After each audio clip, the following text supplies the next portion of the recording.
મારે ક્ષત્રિય સમાજના આગેવાનોને સમસ્ત રાજ્યના આ સભાના માધ્યમથી એક વિનંતી કરવી છે કે ભૂલ કરી હતી મેં કરી હતી, એની મેં જાહેરમાં માફી માંગી લીધી, કારણ કે મારો ઈરાદો નહોતો. અને સમાજની સામે જઈને પણ મેં માફી માંગી અને સમાજની વચ્ચે જઈને, અને સમાજે મને એનો પ્રતિસાદ પણ આપ્યો. પણ મોદી સાહેબની સામે શા માટે? ક્ષત્રિય સમાજને મારે કહેવું છે કે તમે તમારા યોગદાનને યાદ કરો. આ રાષ્ટ્રના ઘડતરની અંદર તમારું કેવડું મોટું યોગદાન છે. પાર્ટીના વિકાસની અંદર તમારું કેવડું મોટું યોગદાન છે.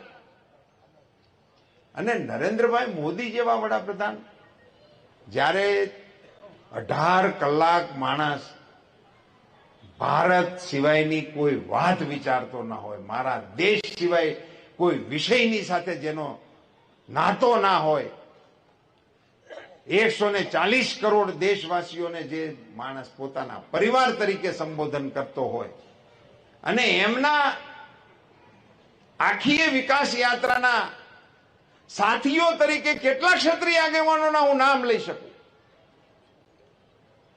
એ ક્ષત્રિય સમાજો મારા કારણે હું સ્વીકારવા તૈયાર છું.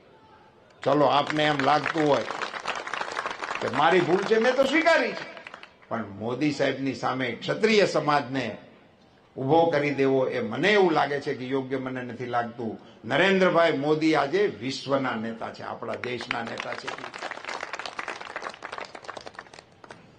હું ક્ષત્રિય સમાજના અગ્રણીઓને વિનંતી કરવાના મતનો છું કે આપ સૌ મોદી સાહેબની સામેના આ આક્રોશને એમાંથી આપ પુનર્વિચાર કરો. આપ સૌ અગ્રણીઓને પણ મારી આગ્રહભરી વિનંતી છે કે સમાજના આગેવાનોની સાથે સમજણનો નવો સેતુબંધ બાંધવા માટેનો આપણે પ્રયાસ કરીએ. મિત્રો, ચૂંટણી માટે હું નથી કહેતો, હાર જીત માટેના વિષય માટેની આ વાત નથી. સમાજ જીવનના આપણા તાણાવાણાને સ્પર્શતો વિષય છે, એને રાજકારણથી દૂર રાખવા માટેની કોશિશ ક્ષત્રિય સમાજ અવશ્ય કરશે એવી વિનંતી સાથે હું આ સભામાં આપ સૌને પ્રચંડ મતદાન કરવા માટે 7મી તારીખે 10 વાગ્યા પહેલા મતદાન પૂરું થઈ જાય એ પ્રકારે સૌ કાર્યકર્તા કામે લાગો એવી વિનંતી કરીને વિરમું છું. આપ સૌનો ખૂબ ખૂબ આભાર.